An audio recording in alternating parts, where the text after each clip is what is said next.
Welcome back to the shed in the garden of the house that sat down. Today I'm going to be demonstrating how to paint daffodils using acrylics.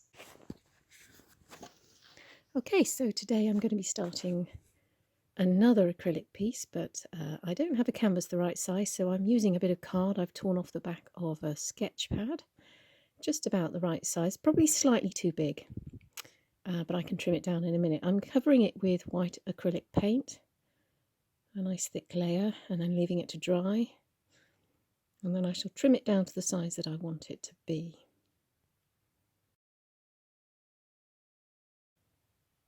Starting off with some light green. Okay, strong upward strokes from the base of the canvas towards the top. I'm not looking for a terribly even coverage, so it doesn't matter if it's a little bit patchy. And in fact, I'm dragging the paint across the white surface so that it does leave an interesting texture. I'll speed that one up here. I have to confess I've sped quite a bit of this up because by the time I'd finished the painting I had over 3 hours of film footage. Certain sections I have sped up.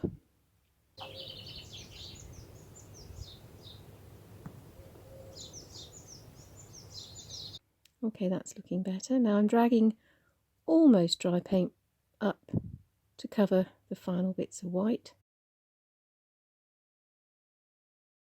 I don't want a solid surface though. And there we go. That's looking quite good.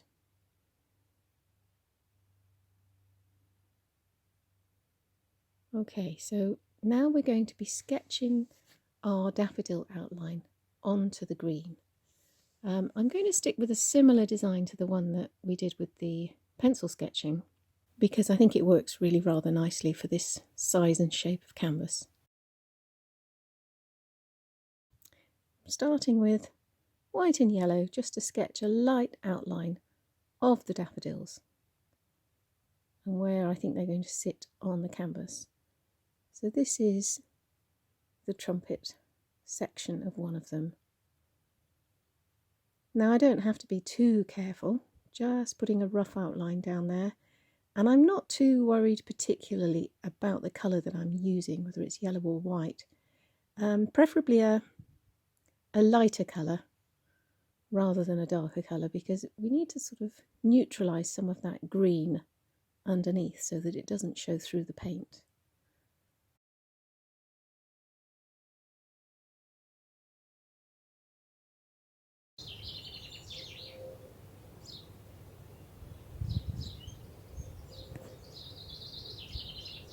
Okay, we're starting to get the outline of the first one with all the leaves there. A bit more white going on.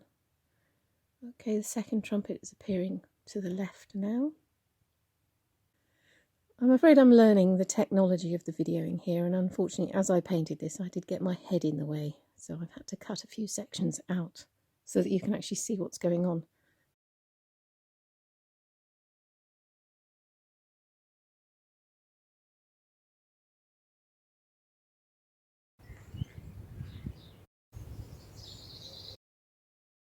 A few extra leaves going on there. And you can see a very distinct outline of the second daffodil now.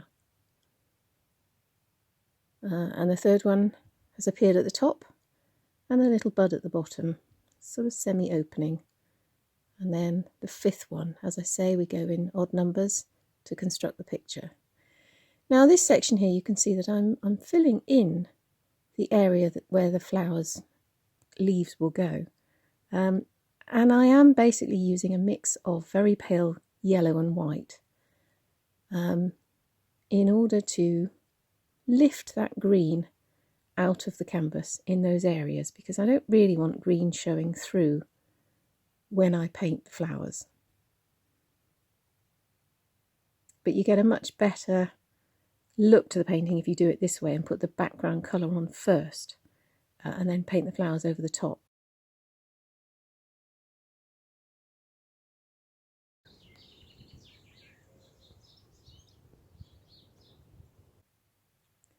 Okay, I'm still thinking in terms of highlights and lowlights, but only very approximately at this stage.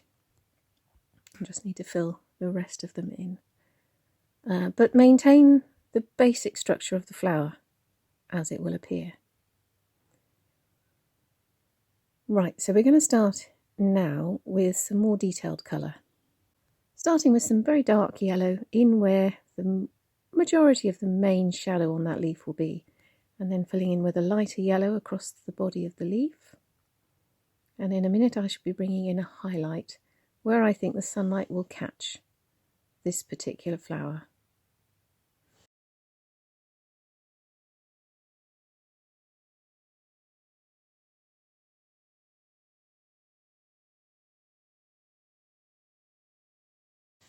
There we go, in comes the white.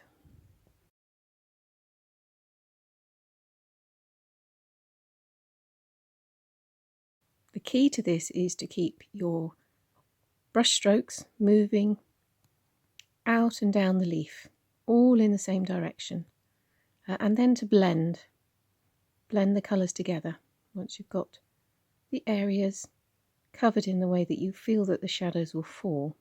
Obviously the leaves crossing over each other will create a little bit of shadow, and then the tip of the leaf curling down and around will also create a shadow. Okay, so we're going to repeat the exercise on all of the leaves, bearing in mind that the light is coming from that top left hand corner, so will reflect on the leaves in relation to that. And we're going to cover all of the plants in the same way. And it's really quite a therapeutic thing to do, because very systematic and slowly work your way around the flowers.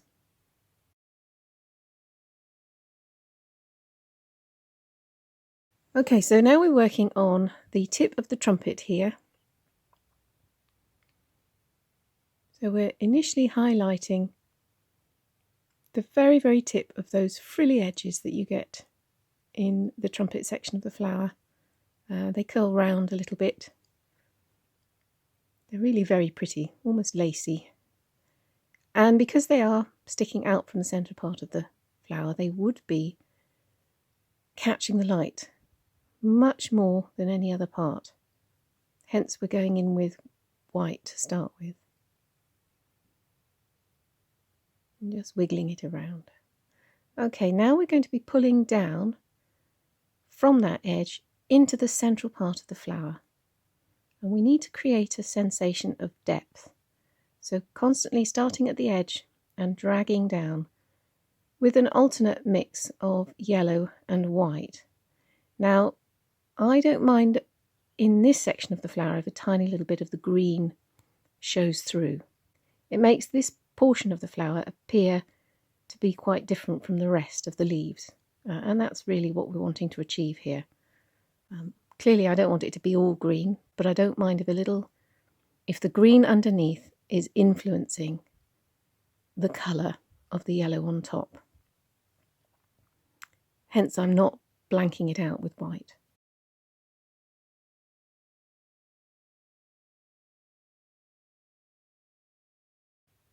And there we go with a darker yellow in the centre. But you can see that all the brush strokes are drawing the eye down into the middle of the flower. Okay, now I think we've got a darker orange now, putting in main shadows at the base of the trumpet and also inside the trumpet, starting at the bottom and dragging up in the opposite direction to the way we were going before. Again, reinforcing that concept that pulls the eye into the middle of the flower. Little bit of shadow underneath the edge of the frill, and then balance that out with a lighter yellow in between. Again, more deep orange at the base of the trumpet where it intersects with those leaves coming out. Really making the flower seem more three-dimensional. Again, more shadows going on there. As I mentioned before, the highlights and the lowlights really do tend to make it pop off the canvas towards you, which is rather nice. Lots of blending going on. And very soon that flower is going to be finished. And we need to think about moving on to the others. Now I could carry on with a lot of yellow. But I think I've been a little bit influenced by all the rainbows that we've seen around the place. So I've decided that with this next daffodil to do something slightly different. So instead of a yellow one, I think we're going to be going for a little bit of blue. Now when I started doing this, I had no idea whether it would actually work. But I'm glad to say it has worked out, and I'm really rather pleased with the result. It was an impulse decision, but I do like painting with bright colours. So I've never actually seen a blue daffodil, but I think the result is really quite nice.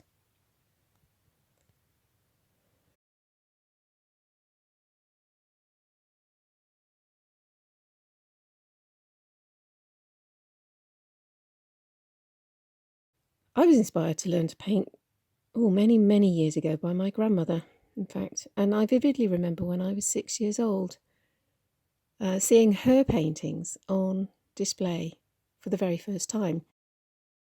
She was a very talented painter. And I remember going into the converted loft of this old Victorian building, and it was all completely white, apart from the most beautiful paintings on the walls. And I remember at that moment thinking that I really wanted to be an artist when I grew up. The only problem was I wasn't actually very good at art. But then I was only 6, and I had plenty of time to learn. And I was very lucky because she gave me a great deal of encouragement. My parents did as well. Probably the best bit of advice my grandmother gave me was to keep sketching.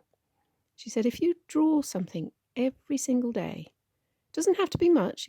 If you haven't got time to do much, just a little bit, a little doodle here and there will all help. She said, if you draw something every single day, then you will get better. And I have to confess, I think that she was right. The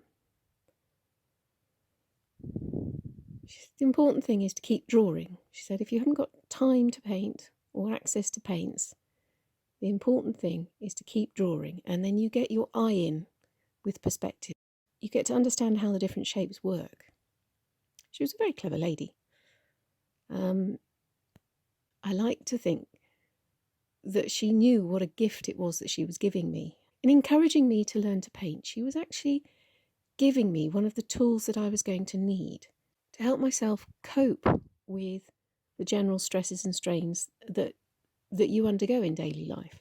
And all my life I have used it as a way to relax and process things. Because when you're doing something creative like this, your brain floats free and gives you a bit of a break. It was something that certainly paid dividends for me after our house fell down, and I ended up spending many months living in the garden with my children in a tent. Obviously, the stresses and strains of that did eventually start to take their toll, no matter how you think you're coping at the time.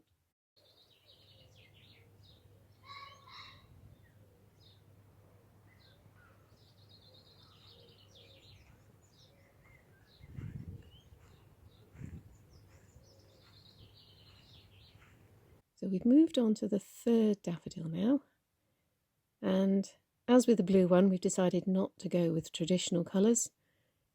3 different shades of pink, in the same way that I did 3 different shades of yellow, 3 different shades of pink, and the white as well, in order to create the 3-dimensional feel, working lights and darks together.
continuing with the theme, we now have a purple daffodil and a green one. More of a turquoise, that one, I think. Still, seems to work rather nicely. This isn't quite what I intended when I started out, but I'm beginning to really quite like it. It's very important to anchor the flowers into the painting in some way. So it's time to put the stems in. Now I'm using a very dark green there. It's not the emerald, it's a very slightly darker one. I think it's called Hooker's Green. But being very careful not to make the stem seem too solid in colour.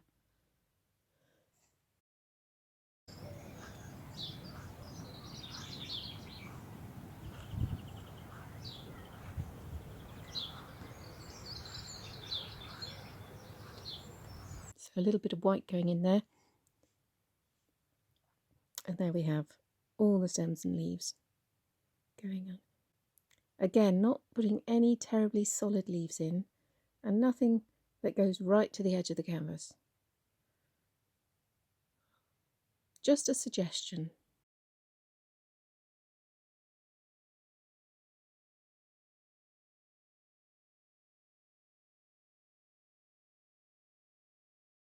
And there we go. I'm quite pleased with that, actually. As I say, it's not quite what I anticipated doing at the time when I set out, but here's another more traditional version on a textured canvas, and I'm quite pleased with that one as well. But under the circumstances, I think the nice bright rainbow daffodils has to be my favourite. I really hope you enjoyed that. I certainly did, and I look forward to seeing you next time. In the meantime, stay safe.